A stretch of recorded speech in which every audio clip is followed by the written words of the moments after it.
Hello everybody and welcome back to the channel. Today we're taking a look at the IdeaFly IF88 featuring nondescript 1104 7500 kV motors, F4 flight controller with an OSD and an SD card slot, 600 TV line, 40 channel all-in-one camera and VTX, 3 amp 4-in-1 ESC, comes with a 400 milliwatt 2S battery, 2-inch gem fan and DYS props, an extra battery cage, FrSky receiver binding instructions, and a map of the Omnibus F4 flight controller.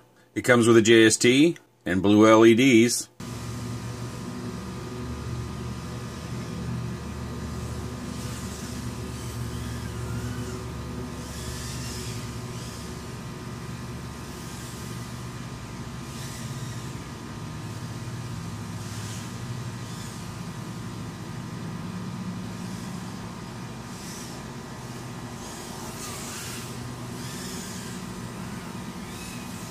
So unfortunately, like the AR Fun 95 Pro, I broke this one as well. And I was still in the tuning stages. This came with some default PIDs which were just unusual.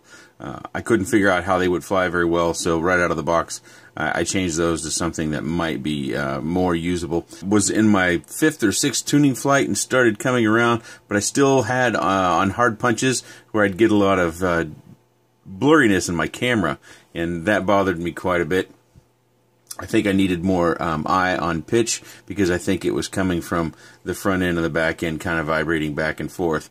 And I'm pretty certain it wasn't coming from these props. I think it's either two things. Either I just needed more eye on P in order to stop it from having those micro vibrations, or it could have been my camera. If you look here real closely, my camera shifts just ever so tightly inside that case.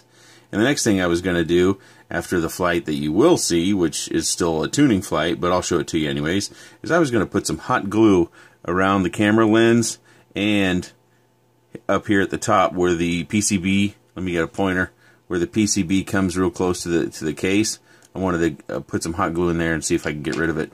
I've seen some other reviews of this, and they seem to have better luck and get at the tuning, and that's part of my hazard. With me flying in the backyard so close to a lot of different objects, when it doesn't fly very well or quite like you expect, when you start to get into it a little bit more and you start to do things maybe you're not quite ready for, you end up crashing. And the crash is kind of fantastic, so that's the flight I'm going to include. And I'll tell you this battery cage, in my opinion, it's just not worth having a battery cage. These things are going to break, they're plastic. I'm not certain why manufacturers think we need to have these, because it really limits your ability to use batteries. You get locked into using these batteries that they come with, which are just like the Furby batteries that we had on the, what was it, the F90, but that was a brushed indoor flyer. So I don't think we need the same sort of batteries on something that we should be flying outside versus something we fly inside, and brush versus brushless. And these batteries sag pretty hard on this particular vehicle, so your flight time is going to be pretty short. I would say less than 2 minutes if you fly very fast. If you're on the throttle very much, your flight time is going to be pretty short. And with that, I think if you got this, one of the first things I would do would be to take the battery cage off, which there's a screw here, and then you're going to have to finagle to get the screw that's underneath this pad. Here, I'll just flick it up here a bit. See that screw there? We're going to have to get that screw out too, or you can just use some snips and just cut it off.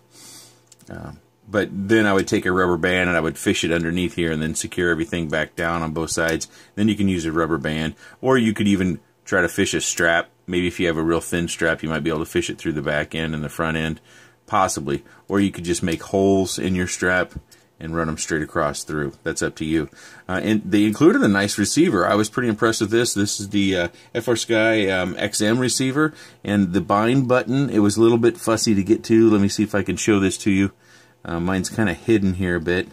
Now that I've had it apart so many times, I did try to repair it. Right next to, this is the antenna where I'm pointing to now, and just underneath this piece, previously I could just move it a little bit, but I don't want to get too rough with it because I might reuse that receiver. There's a little gold plate there, and you press down on that when you apply power, and that puts it into binding. You'll have a solid green light and a red light when it's bound. I believe that's correct. Look for that green light because that tells you you're getting somewhere. I was a little bit unimpressed with the camera. We've seen a bunch of different micro cameras come around, and I thought this one was okay. I didn't think it was especially good or especially bad, kind of middle of the road. I do applaud them for doing something different and putting the camera down low. That gives us a little bit different perspective. But when we have anything like this, that's, you know, the camera's all caged in, our angle of attack or our angle with our camera is very, very limited. We're not going to be able to shift this much at all without some heavy modification. So that's a little bit disappointing. I wish if they were going to do something like this, that they would give us a couple of different options that we could include more angle with different sort of mounts. You know, just this is all fused together here. So if we could get another assembly like this where we could pop the camera out and put another one in like this, where maybe the angle piece just came out more, and then we could get more tilt back. So if you wanted to fly really fast, or maybe you wanted to take this to a race, I think MultiGP has some classes you might be able to race this in. You could get more camera tilt, therefore you would naturally just fly faster. Back to these LEDs, this little assembly here is just slotted in. It'll come right out, so you might want to, and they're pretty good, but it'll come out in a crash, as I found. And these LEDs aren't secured inside here in any way, shape, or form. They're just kind of pushed in there, pressure fitted. I do think that they've used, you know, it's very interesting that they left this completely exposed, which in the pictures probably throws a lot of people off. And it would me too. I think if they included just anything over the top of this, they could include, let's see if we got any room here, a little piece, you know, that goes down and kind of covers this little assembly. Just make it a little bit more slick looking. This flight controller seems to be pretty good. It's, you know, it's an omnibus. We've got our pads. We can take this off and use it on different vehicles if we want. This micro SD card, while it's here, I don't see that it's going to be of any use, especially with this cable being squinched right between there. I'm also not really crazy about the receiver. This is our antenna right here, this little silver piece. So it's not very exposed, or your range, even though we have a high quality receiver inside, your range might be kind of limited. And then our video signal is not going to be great either, because once again, our antenna is just kind of tucked down below. And if you're on the far side, you've got your battery in here and you've got your antenna here, you're kind of creating a barrier for your signal. So that's not going to work out great. I don't mind that they included the JST. There's a lot of battery options with JSTs. You can also do XT30 quite easily. I think if you're into microflyers, if you have a crimper, you might prefer JSTs, but if you don't have a crimper, and that's about a $30 investment, XT30 is the way to go, because then you just need a $10 soldering iron, and then you have, you know, a little bit of solder, and you're good to go. You can set up as many of those connectors, but with JST, you're going to need a crimper. Unfortunately, this motor is the motor that's dead. I did pull everything off and re-solder on the wires just to see if something came loose, and that's not the case. There's something damaged with the motor, and it's a little bit notchy. I can feel it, but it's not terrible. The motor just kind of sputters and jiggles. It could be that I damaged the ESC too, but that would be a little bit unusual. I think overall, if you have this, pop on over to Andy RC's channel. He seems to have his flying pretty good, and take a look at the PIDs. I like that they did something different. I still think that manufacturers are doing some things that I think are a little bit odd, and they're just trying to find a market niche to where they can sell their products. But I'm not a fan of this, just because that's gonna take the impact. I know you can't really see this with the camera, but the camera's gonna hit first if you come down on any angle between flat and where your props hit. And so that camera is going to get beat up. Now, they do have metal screws in the top and bottom here, but what are the chances we're going to end up snapping off our carbon or snapping the stem? So you're going to need some M2 hardware. I think that's M2. It might be M2 2.5.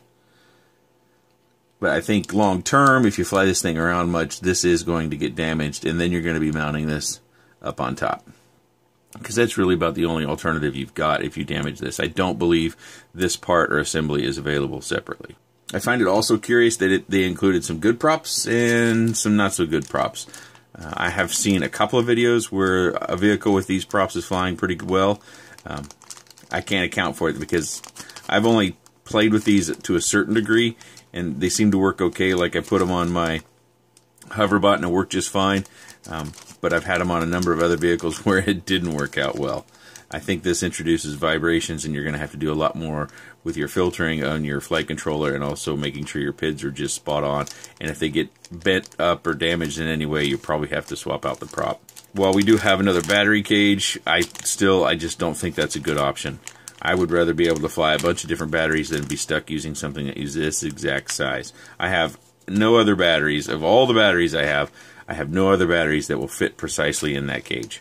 If you have any questions or comments about this vehicle, I'll do my best to answer them. And thank you for watching.